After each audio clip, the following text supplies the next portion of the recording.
Esto es Descifrando China. Una conversación para intentar comprender la China de hoy.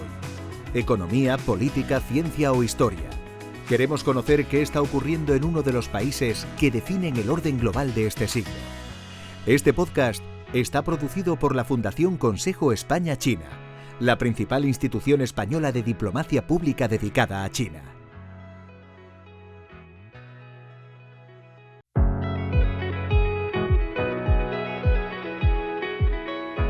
Hola, ¿qué tal? Bienvenidas y bienvenidos a Descifrando China, el podcast de la Fundación Consejo España-China. Soy Jesús Gámez.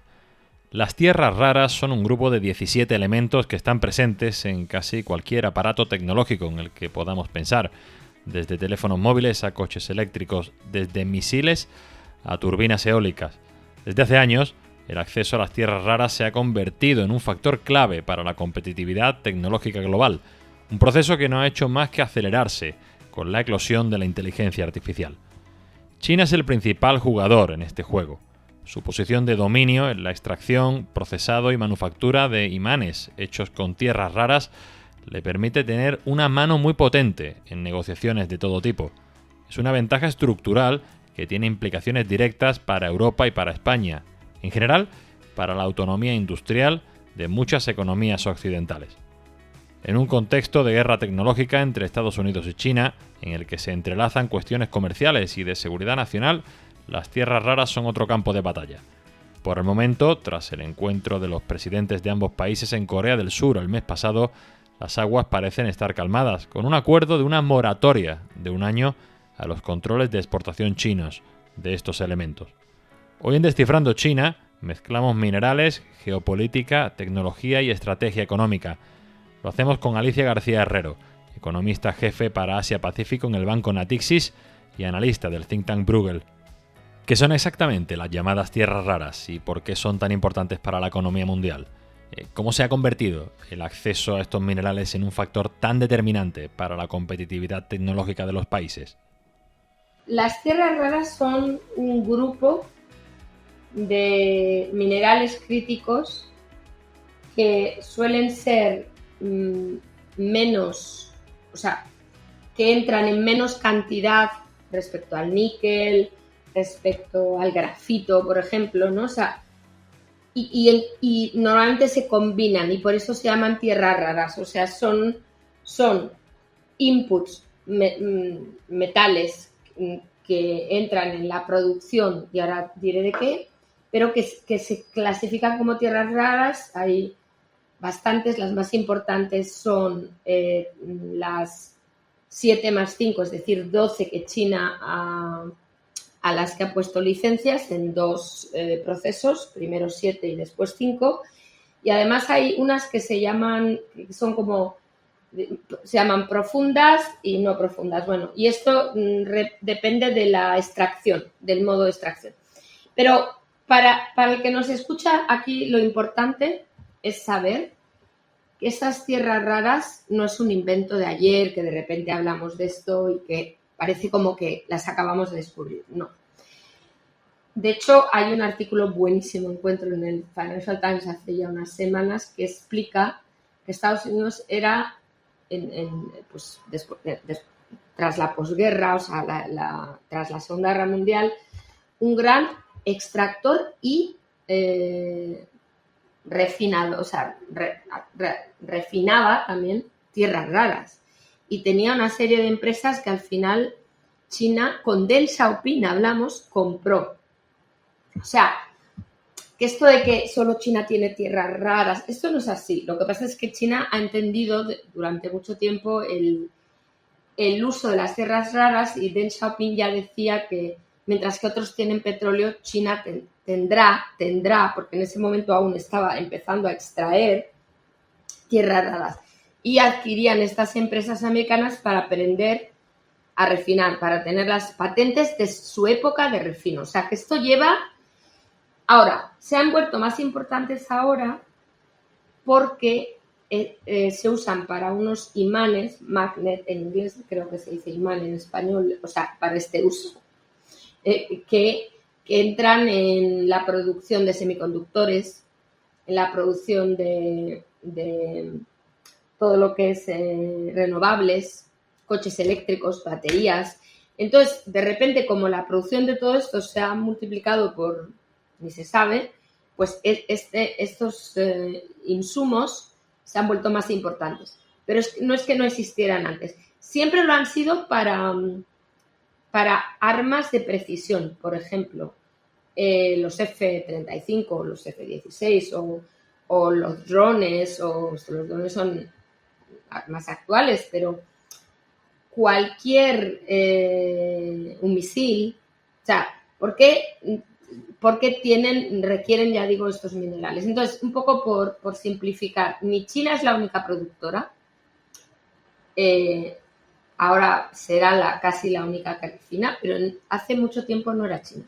Entonces, esto creo que nos debe hacer reflexionar sobre la necesidad de planificar y de entender lo que va a ser necesario a futuro según las grandes tendencias. Y eso no es una planificación no totalmente cerrada, pero una planificación significa también las empresas planifican y no son estados autocráticos, ¿no? O sea, yo creo que hay que entender que tenemos que planificar para entender las necesidades a futuro.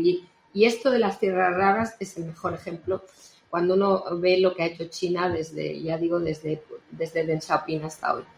China tiene una posición de dominio absoluto en la cadena de valor de las tierras raras, con una cuota de aproximadamente un 60% en la producción y un 90% en el procesado. ¿Cómo se llega a esa posición de dominio? Bueno, para empezar, China ya en el 2015, aunque no entran en el plan de Made in China 2025, que todo el mundo conoce, aunque no entran porque ese plan es un plan de manufacturas. Pero hay un plan de aumento del refino hasta el 90%, que era el objetivo de China al 2025 y que en algunas tierras raras van a conseguir este año. O sea, hablamos del 90%. Uno podría decir, bueno, China tenía toda la intención de crear cuellos de botella. Hombre, yo creo que esto sería si China hubiera pensado, que yo creo que igual no, que nadie va a hacer esto. Pero es que la presión de regulación verde, llamémoslo, que hizo que muchos países dejaran de hacer esto, yo creo que Deng Xiaoping no la podía prever. O sea, yo creo que China lo hizo para su propia capacidad industrial, porque, China quería también desarrollar que lo ha hecho sin duda, una fuerza militar y no quería depender de controles a la exportación que no solo tiene China, cuidado, es que el galio y el germanio están clasificados en Estados Unidos también, porque son minerales que van a producir armas de precisión. Entonces, o sea, esto no lo ha inventado China. Bueno, lo que quiero decir es que China entiende que va a necesitar, yo creo que China empieza al revés, va a necesitar algo que le podrían recortar. Pues China desarrolla. Después ve que es muy importante para industrias que China empuja en el plan Made in China 2025 y ahí entiende que va a necesitar mucho de todo esto. Entonces, aumenta la producción. Y yo creo que ahí viendo, porque ahí sí que ya para el 2015 China entiende que el mundo no va a refinar, el mundo occidental, el mundo que necesita sobre todo esas tierras raras, no las va a refinar. Entonces China ve la oportunidad comercial y no digo yo que también quizás la posibilidad, ¿no?, de tener leverage, pero se llega ahí. O sea, no se empieza ahí, se llega ahí. Y es ahí donde China aprieta a tener el 90%, porque si no, ningún país necesita tener el 90% del refino. Solo que eso ya ahí sí, hacia el 2015, China entiende que está en una posición estratégica en estas tierras raras. Hablabas antes de regulaciones verdes y me gustaría pedirte que elaboraras más este argumento, porque extraer y procesar tierras raras es muy contaminante. ¿Ha jugado China con las mismas reglas que los demás en este terreno? ¿Cómo ha influido esto en la posición de dominio de la que hemos estado hablando? Lo que pasa es que también ahí Occidente tiene que pensar que durante muchos años nos hemos, entre comillas, beneficiado de que China no cumpliera esas reglas. Es decir, los residuos, también todo el tema de residuos nucleares. O sea, China ha aceptado, en aras a un desarrollo más rápido, poner en la balanza su medio ambiente. Ahora China está, digamos, volviendo atrás en eso, es decir, tomando medidas para mejorar el medio ambiente, pero durante mucho tiempo fue uno de los activos, llamémoslo, que China puso, que por tanto explican que no regularan, porque era una ventaja comparativa. Hoy por hoy sigue siendo, porque el 90% de refino de esto es sin duda un ejemplo, pero en otros sectores, pues ya, pues por ejemplo, coches eléctricos, o sea, todo lo que China puede hacer con un coste razonable, hablo de competitividad, es decir, que no pierda competitividad, lo hace. Es decir, cumple con metas de emisiones o lo que sea. Pero todo en lo que se ponga en juego la competitividad, ahí todavía no. O sea, es como dual. Su política de llamémoslo medioambiental, es dual. Donde me duele, no. Acabo de escribir, pues no quería hacer publicidad, pero voy a intentar que salga en español en algún medio, porque me parece importante entender eso. Estamos en el COP30, ¿no? Y parece que China es como la gran, ¿no?, el ejemplo a seguir en todos los ámbitos. Esto no es así. O sea, bueno, o igual es el ejemplo si nos importa más la competitividad, pero mi punto es que hay estas dos y las tierras raras son un buen ejemplo, como dos lecturas. Por un lado, donde yo soy ya muy competitivo y, de hecho, gracias a tener esas economías de escala, por ejemplo, el coche eléctrico, las baterías, como yo he desarrollado economías de escala vendiendo coches eléctricos en mi mercado, acepto el coste, pues tengo que subsidiar a algunas empresas o al consumidor porque voy a exportar mucho y no pierdo competitividad. Pero, y eso serían las tierras raras. Las tierras raras es, digamos, el caso opuesto. Contamino, pero es que es clave para mi competitividad y para mi leverage. Lo sigo haciendo.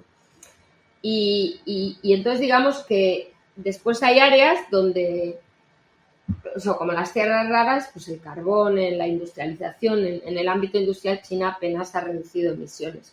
En cambio, en Europa, como utilizamos carbon pricing, o sea, pues es en todo. Entonces, hay una parte que pega mucho la competitividad, que a China no le pega, y esto es, pues, dos modelos diferentes. Pero ya digo que en tierras raras, como es un tema prioritario, ahí China se salta las normas que quizás cumpla en otros ámbitos, ya digo, coches eléctricos o quizás reciclar baterías, tal, porque se lo pueden permitir. Donde no se lo pueden permitir, donde hay demasiado en juego, tierras raras o la industria en general con el carbón, ahí no lo hace. O sea que es totalmente dual.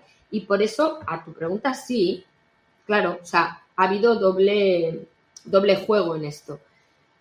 Ahora, también es que hay que pensar que cuando uno juega, como nosotros, ¿no?, que ahora parece que estamos levantando el pie del acelerador a eso, ¿no? Yo llamaría un poco ser más papistas que el Papa. Está muy bien hasta que los demás siguen al Papa, pero si los demás no siguen al Papa, pues no funciona. Y yo creo que en este ámbito ahora nos estamos dando cuenta de esto, ¿no? De la pérdida de competitividad que significa tener una energía muy costosa y tardar mucho porque es de ley tardar mucho en el sentido que la transición a renovables no puede pasar en un día. Y para eso, además, necesitas tierras raras, como quien no quiere la cosa. Además, en fin. Porque, ¿qué implica para el resto del mundo esta dependencia de China en materiales que son críticos en la era de la inteligencia artificial? Sí. Significa muchísimo porque, aunque parezca fácil, es decir, bueno, pues donde hay minas de galio, de germanio, donde hay minas, en Australia, en Canadá. O sea, hay minas, pero otra cosa es que en Australia y en Canadá quieran refinar. porque tienen las mismas normas, o sea, entonces hay que saltarse normas medioambientales que los gobiernos locales no se quieren saltar porque sus ciudadanos no quieren que se las salten y así.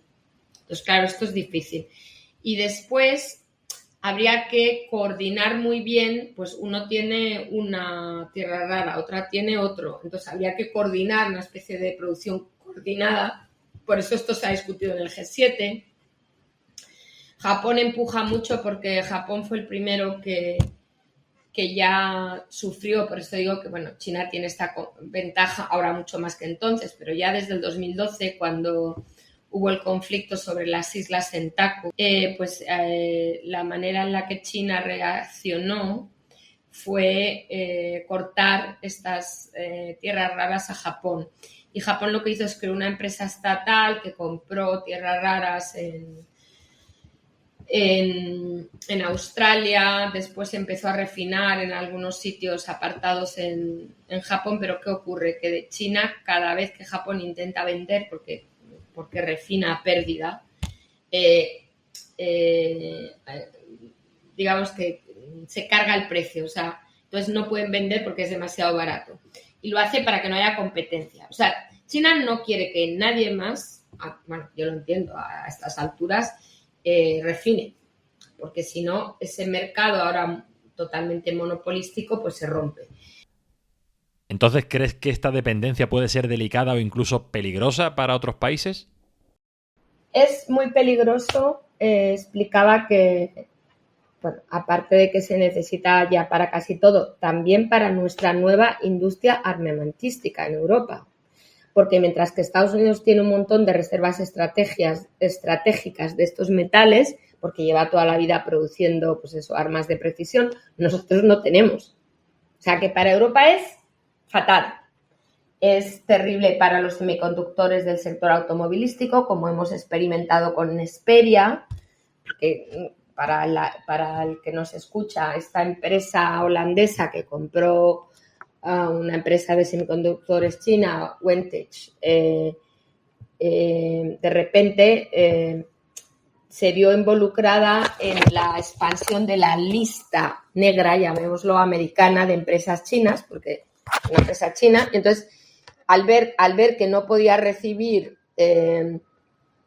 semiconductores avanzados o nada de control de exportación de Estados Unidos, y por otros motivos que China quería enviar, dado que ya no podía beneficiarse de esa posición estratégica en Europa, que podía recibir, ¿no?, lo que China no podía, la empresa madre en China, bueno, pues decidieron llevarse toda la producción de semiconductores a China. El gobierno holandés lo para, como que en cierto modo nacionaliza, es una palabra muy fuerte, pero digamos que bloquea la empresa, y entonces China deja de exportar tierras raras a Nesperia, y se crea pues un bloqueo en la cadena de producción de semiconductores en Europa, porque Nesperia pues en algunos ámbitos tiene como el 45% del mercado, es mucho. Entonces, esto es un ejemplo para que uno pueda entender que es un impacto inmediato. Pero es que es peor aún.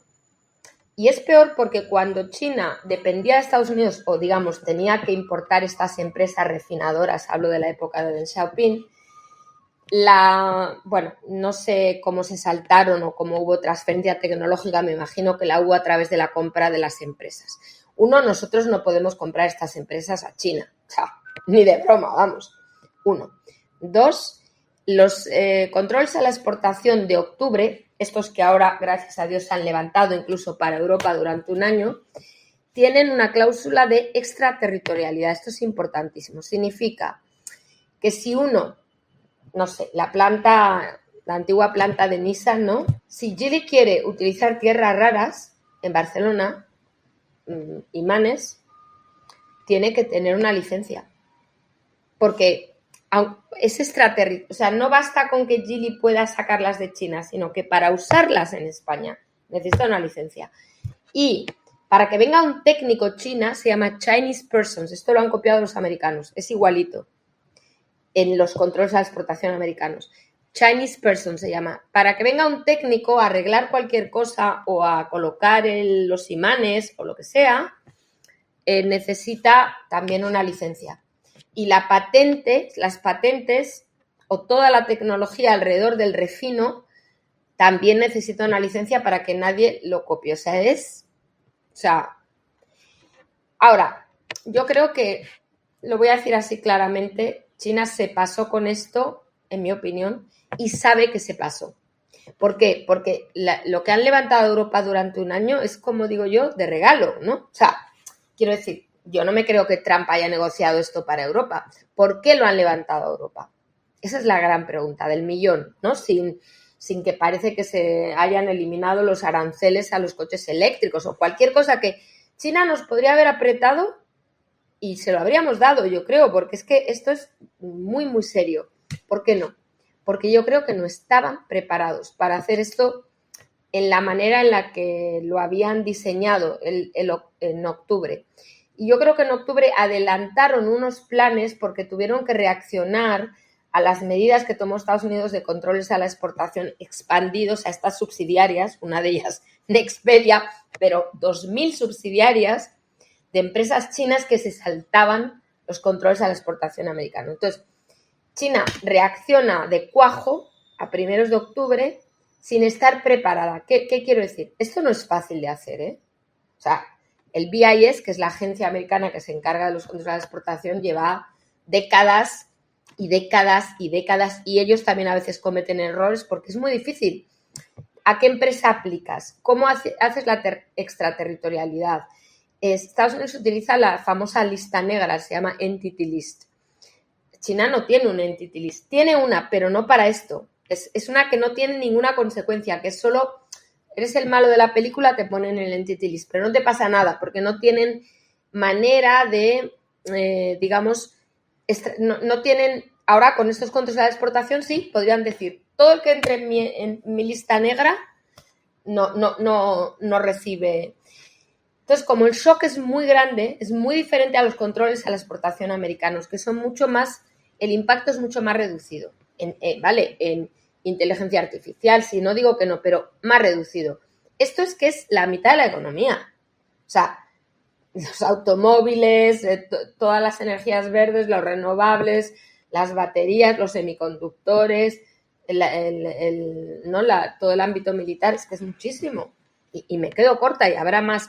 Entonces yo creo que China se ha asustado. Yo fíjate que pienso realmente que ha dicho, vamos a dar un año, porque si esto nos sale mal, las represalias, o sea, bueno, y esto lo vimos, Macron mismo dijo, si China aplica estos controles a la exportación a Europa, utilicemos nuestro mecanismo anticoerción, que es como para nosotros la bomba, ¿no? No digo atómica porque para nada lo es, pero bueno. Pero, ¿por qué Macron sale con eso? Porque es que esto que iban a hacer era brutal para la industria europea. Entonces, tú este instrumento no lo debes usar si no tienes muchos motivos. Y con Europa tenía 0 motivos, o sea, 0. No había pasado nada relevante para... Entonces yo creo que China los levanta para Europa como quien no quiere la cosa, magnánimamente, pero junto con la negociación americana, para no perder la cara, pero en mi opinión porque sabían que se habían pasado, que no tenía sentido hacer todo esto ahora. Porque ya digo, los de abril no son extraterritoriales. Los de abril, las 7 tierras raras. Ahora son 5, que gracias a Dios han levantado, pero extraterritorial, muchísimo más complicado porque no hay manera de saltártelos, en otras palabras. Entonces yo creo que hemos ganado un año, pero a ver si Europa sabe utilizar ese año para llegar a acuerdos de refino, pues un poco lo que está haciendo Estados Unidos. Tenemos el famoso CRM, que se llama Critical Raw Materials Act, pero está en ciernes eso. O sea, no tenemos un mecanismo rápido de decir, bueno, estas son nuestras metas, con quién... Bueno, y aquí también y acabo, la gran prueba de fuego es el Mercosur, porque Brasil tiene una cantidad de tierras raras brutal, también Argentina. Entonces, claro, si te queremos tomarnos esto en serio, el Mercosur es un acuerdo importantísimo para esto, porque tienen tierras raras y capacidad de refino. Entonces, capacidad incipiente de refino, pero quiero decir que es más fácil refinar en Brasil que en Europa. A ver si lo hacemos. Esto es lo que te puedo decir. ¿Tiene Europa margen para construir una política industrial que reduzca su vulnerabilidad en tierras raras?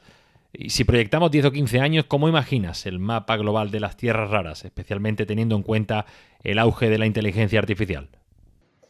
No, mira, yo creo que en algunas va a haber hasta sobrecapacidad. Porque esto que ha pasado, cualquiera dice, ¿en qué debe invertir? Cualquier private equity o venture capital. En tierras raras. Es que los precios pueden ser astronómicos, porque solo hay una cadena de producción.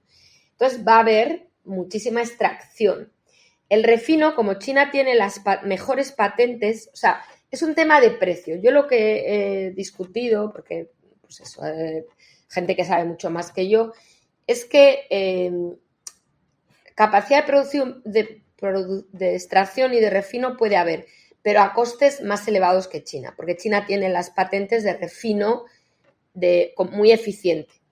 Pero yo creo que no va a ir de ahí, porque si uno mira el input de tierras raras en cualquier producto es muy pequeño. El valor de la tierra es muy pequeño. Entonces, que cuesta 30% más, bueno, pues si es un 0.5% del valor de un coche eléctrico, pues da igual. Por eso creo que va a haber sobrecapacidad al final del espectro que me has dado.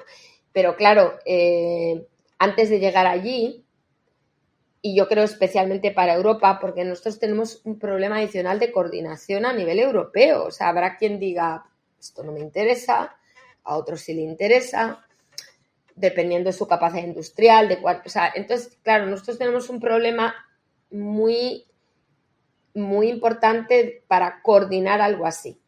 Y yo creo que Estados Unidos tendrá tierras raras rápido, en mi opinión. Rápido, igual son 3-4 años, no creo que sea menos, pero también puede llegar a acuerdos con Japón. Yo creo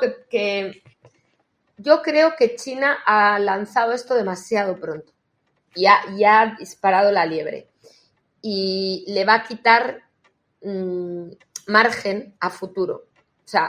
Todavía puede apretar a Estados Unidos, pero yo creo que Estados Unidos, como digo yo, de esta no me vuelven a pillar. Igual sí otra vez, porque no estarán preparados. Pero Estados Unidos ya ha entendido esto. Y nosotros también, solo que nosotros vamos a reaccionar más lento que Estados Unidos. Alicia García Herrero es economista jefe para Asia-Pacífico en Natixis.